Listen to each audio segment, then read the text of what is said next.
Thank you, Paul. Great conversation.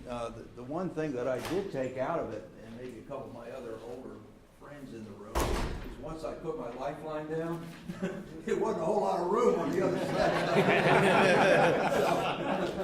So it kind of brings it into sharp focus there. My page wasn't long enough to go to the when I was born part. Yeah, so anyway, I guess the message is that I really, as Paul said, I enjoy what I do now, which is at the end of my career. I turned 74 last month, so, hopefully I make it to somewhere out there, but I know with guys like Eric and others that I've hopefully been able to help along the way. And so that's what I'm doing now, is helping others be more successful than maybe they would have been otherwise. So that's my giving back. So at the end of my career, I'm pretty pleased with what I'm doing now, because I get to work with some smart people and hopefully help them do better. So what I'm going to talk about now is kind of taking Can I interrupt for a second? Paul said. I just want to say it's greatly appreciated as well, because you spent a bunch of time with me. So, Great thank you. relationship. I want to take what Paul said and kind of bring it into some focus in terms of, okay, how do I do this?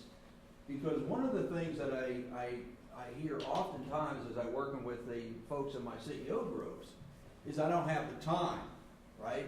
Time is not on my side. I have too much to do. I can't get to this. So how do we get to having time to do some of the things that Paul talked about, both in our personal life and our business? I've seen so many executives, business leaders, et cetera, over the years that their family life suffers because of the success they are focusing on in their business life. So it's a real balance there. But I always hear, how do I get life-work balance? So here's another not necessarily known quote by Drucker. You heard the other one about strategy and culture. But one of his other observations is that 25% of what CEOs do is actually irrelevant to their organization, meaning that they're doing a lot of stuff that doesn't matter. So right away, if we're able to identify that, we might be able to find some time to do the proper things.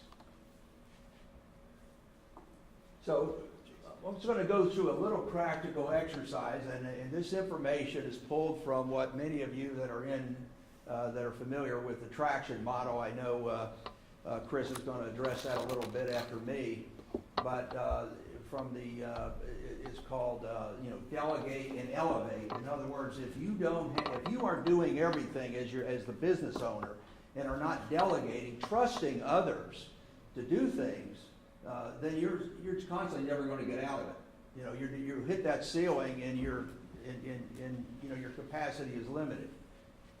So the first thing to do is to define your 100%. Hopefully it's not 100 hours a week, but really to put it in focus, to say, how much time do I want to focus, or do I have to focus on my business? It's probably more than 40 hours. But let's hope it's not 100. But define what your capacity is. And then determine if you're over capacity or not.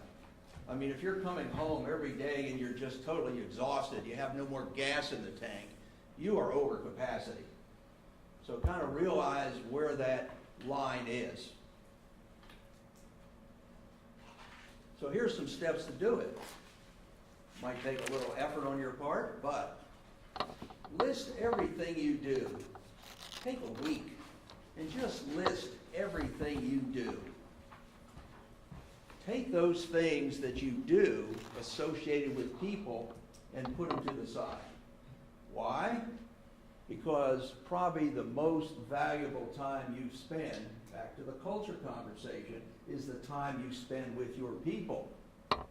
Coaching, going on calls with them, helping them establish a direction, giving them recognition, those sort of things. So take those time, because those are times you do not want to diminish. Set those aside. And then place your activities in 4 quadrants, and I'll show you what those quadrants are in a minute.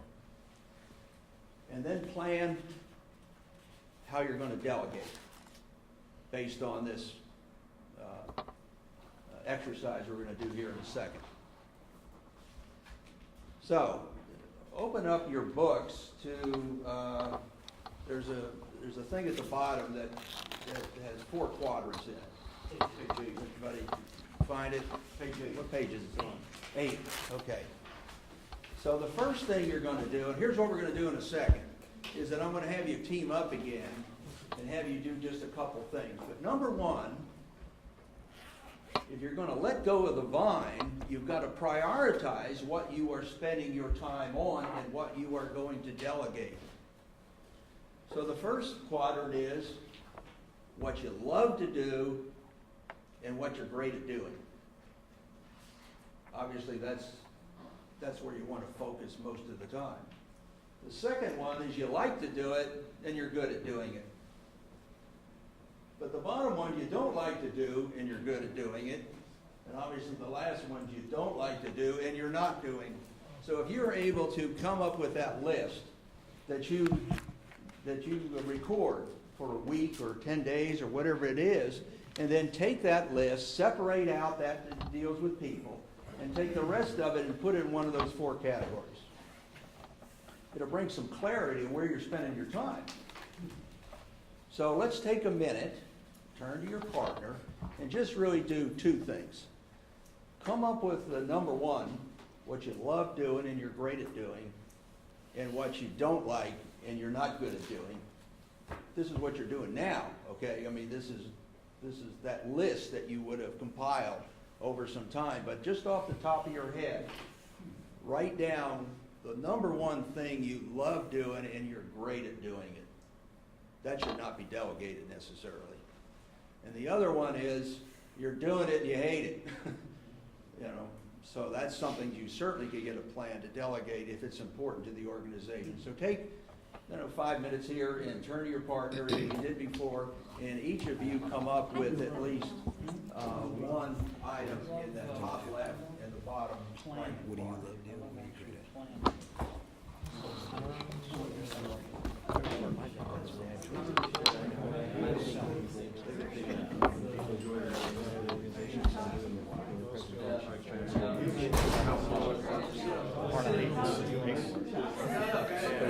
Yeah, that's it. Just so you know, I was going to play for love and great. That's cool. Yeah, that's good.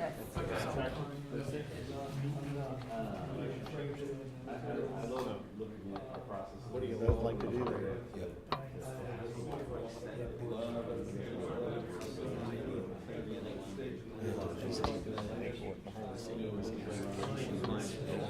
Probably.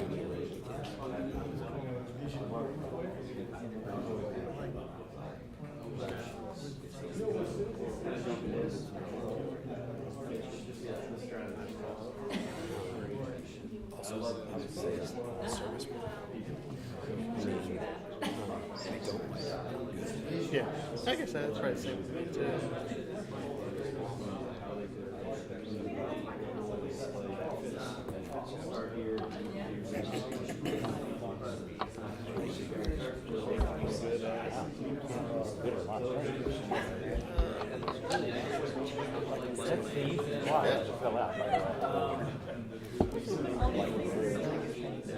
Yeah, I guess I mentioned earlier, I like the interview process.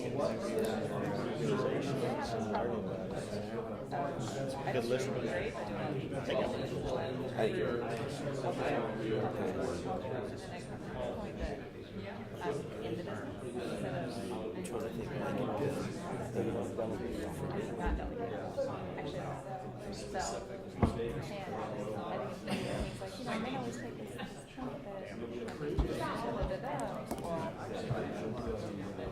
Am I the only one that does that? Because I definitely do that.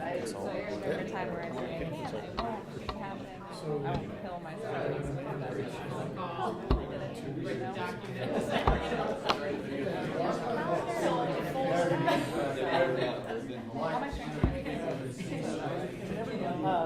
Yeah, I could, Yeah, I am an extremist, yes, Like, I am. like it good. What about yourself? well, what I'm good at The other is thing- solving technical problems. Don't like I'm an engineer. I like to, you know, I do research, I like to, and I enjoy that. Okay, we good? What I'm not good at is dealing with personnel. Let's wrap it up. I'm not very empathetic. Yeah. You know, someone who's got a problem, just get over it. Yeah, Next. yeah, And that's not the right answer. I know. I feel you I though. don't have the patience, I don't have the any of the I am better at delegating, I learned that. Okay. Solve the different problems. And it is about trust, Okay, let's take a minute. We have a volunteer that wants to talk about, you know, what they put down on the upper left and the bottom right. You guys have anything here? I hate volunteers. Actually, That could be a problem. Go ahead. so my upper left, I love the high level planning, where the company's going and how we're getting there. I actually really enjoy process development.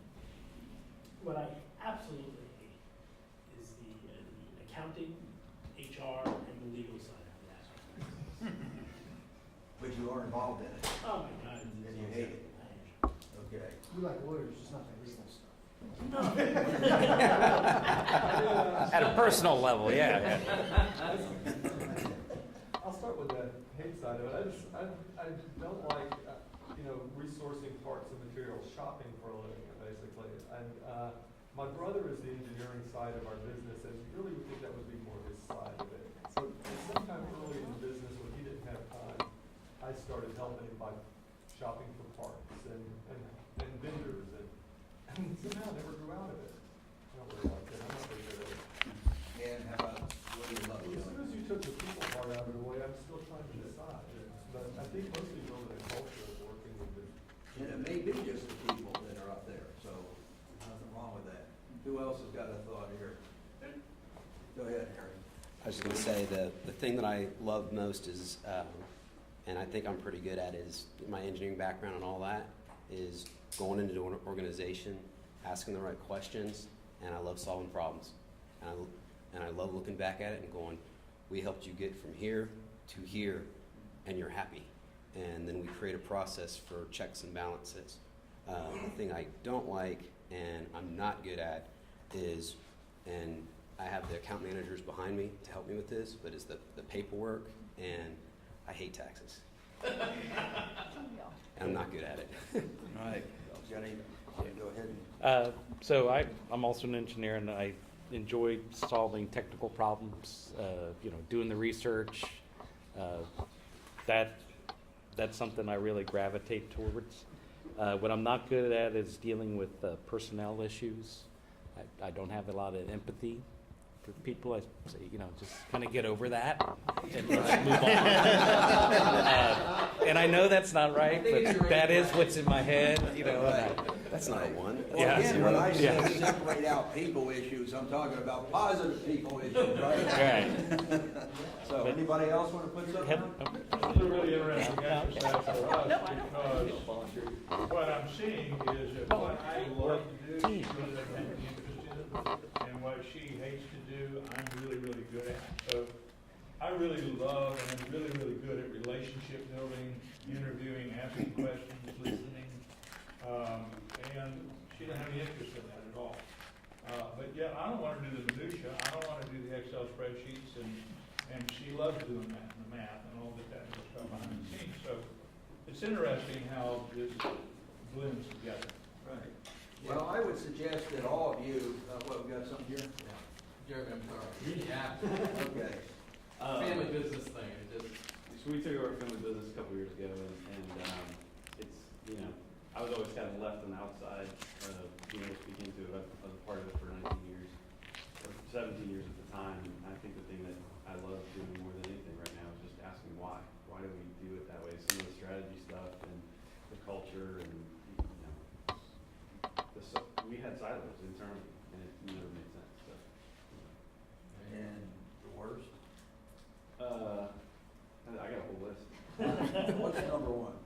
paperwork, detail, implementation. Okay. I think that would be a common one for leaders, is the minutia of running a business. But if you're sucked up in it, that's the first thing you ought to think about delegating. So let's talk for a minute about, it's great to delegate, but who do I delegate to? Again, we have this trust factor. And if you're a smaller scaling company, you know, a lot of things fall on your shoulders, but as you scale, you need to think about those things that you can offload, that you can delegate. So, as entrepreneurs avoid the shiny object, like, that sounds good, this sounds good. You've got to define your why and your focus. Now, I'm sure you've all heard of, or you might have read the book, saw the TED Talk by Simon Sinek, says start with why. Which I believe Paul alluded to a little bit in his talk, is to define the core values of your organization, the purpose of why you get up in the morning, the reason why you are successful. One of the examples that Simek gives in his book is about the Wright brothers. And the Wright brothers, back when, I didn't know this until I read the book, is apparently there was like a $50,000 award given by the government to the first team that was able to effect manned flight. And all the main people were focused on it. There's a guy named Langley, who Langley Air Force Base is ultimately named after, had all the stuff. He had all the engineers, he had all the press and everything behind him.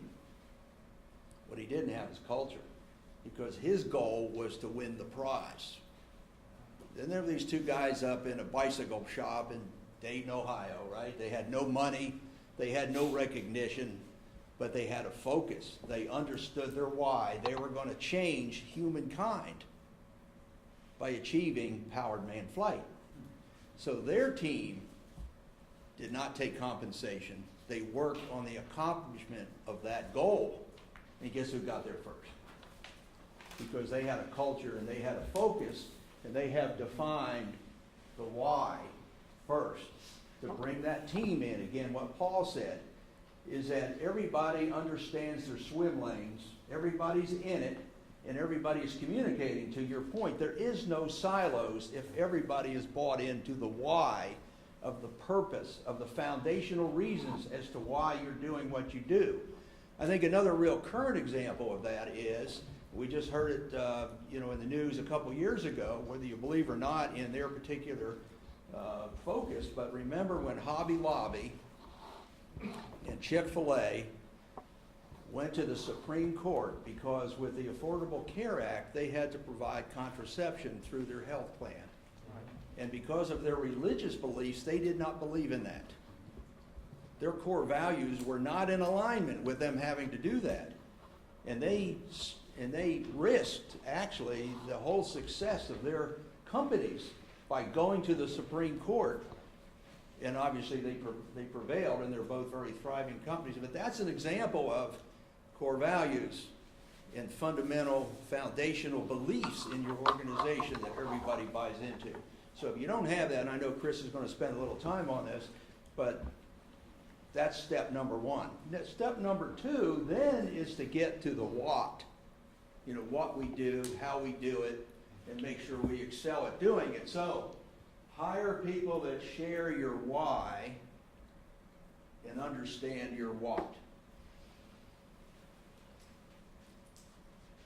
In the EOS program, this Entrepreneur Operating System, they have a GWC. This is an acronym for when you're looking at the people that you're going to delegate to or hire, is the first thing is, do they get it? Does that person get what it is they're supposed to be doing? If they're an engineer, if they're an accountant, if they're a salesperson, whatever the job responsibilities are, do they truly get it? The second thing is, do they want it? I was working with a company down in Sarasota a couple years ago, and I was talking to the CEO, and I said, well, what's your succession plan? He says, well, and I forget the lady's name, but I'll say Mary. Well, Mary out there is going to take over for me. And I said, great, you have a plan. Well, I met with Mary. Mary had no interest and no desire to take over this company. So she did not have, she did not want it at all. And here, there was a lack of communication, obviously, because the CEO thought she wanted it, but didn't want it. So don't put people into seats that they truly don't want the job, that they don't really, it's something they really want to get involved in. And then the last thing is do they have the capacity, the mental, physical, knowledge, and emotional capacity for the job? I work a lot with some behavioral assessment tools, and it's amazing how on target they are when you're looking at certain job responsibilities that differ so much. I mean, if you take an accountant, their behavior drivers are a lot different than an outside business development person or an engineer or whatever it is. So don't forget about that emotional, behavioral focus that somebody would have that would fit in to this job. So if you can work through this, so number one is you get that list of everything you do. Number two, fill out the quadrants, look at the things that you need to delegate, and then start working with your team, with people, whether you have to hire or they're already internal, as to who am I going to delegate that to. If you hate bookkeeping, minutia, that sort of thing, you're not going to delegate it to somebody else that hates it too. Because you're just going to have it in worse shape, because if you're the leader of the company, you know it's important, although you hate it. And if you give it to somebody else that doesn't have that ownership in the company, they hate it and they're not going to do a very good job at it. So think through that. I think by doing that and really kind of like step back and see, where am I spending my time? What are my true lifeline goals, as we talked about earlier? And really take a focus on what can I do next to move myself to a level where I'm doing all the great things and I love doing what I'm doing. I can't wait to get to work in the morning. And let the people in your organization, the team in your organization, take on some of those responsibilities and let them love what they do too and do it well. And you'll be able to be far more successful than perhaps you would be otherwise. It's real important to put this stuff down on paper. How many times have you said, to your wife or family or whoever, we're going to take this great trip somewhere someday. And that somewhere and someday never comes unless you write it down and have a plan to execute on it. So make sure you're executing on the things that we talked about. And again, I believe your success will follow. I think that's my part. Except for that last quote, I had one of the guys that I know and is a writer and speaker actually worked for Reagan in his post-presidency. And as it says here, the real leadership is empowering others to make decisions. And I'll just finalize with one story that Dan told me about Reagan, and it just really resonated. Dan was recently graduated from UCLA, and Reagan's post-presidency offices were in actually the same building where they shot Die Hard, the top of that building. He had his offices up there. And every day, I think there was a Marriott or something that was on the bottom of that hotel, and every day they prepared this great meal and sent it up to Reagan. Well, the only thing he ate was the cake. And the rest of it went into the break room, to go back down, there's great, steaks, lobster, these great lunches. Well, Dan said, I was kind of a young guy, not making a lot of money out of college, and I kept seeing this food just kind of passing through and nobody's eating it, He said, the one day I couldn't stand it. So I was in the break room, and he says, and so I was starting to eat this, and Reagan walked in. And he said, oh my God, I'm going to be terminated, because and Reagan looked at him and he said, Dan, I guess you and I are a team, because I hate to send that stuff back down there after they prepared it. Now they'll think I ate it. So, teamwork, communication, everybody on the same page, living the why. So, Chris, I think you're up, Take a break. and we'll turn it over to you. I know we're like way over on our time. Should we take like a bio break and then we'll pick right back up here? I'm seeing a lot of nods, right? About 7 minutes. So can we do like 7 minutes and we'll pick right back up? Yeah.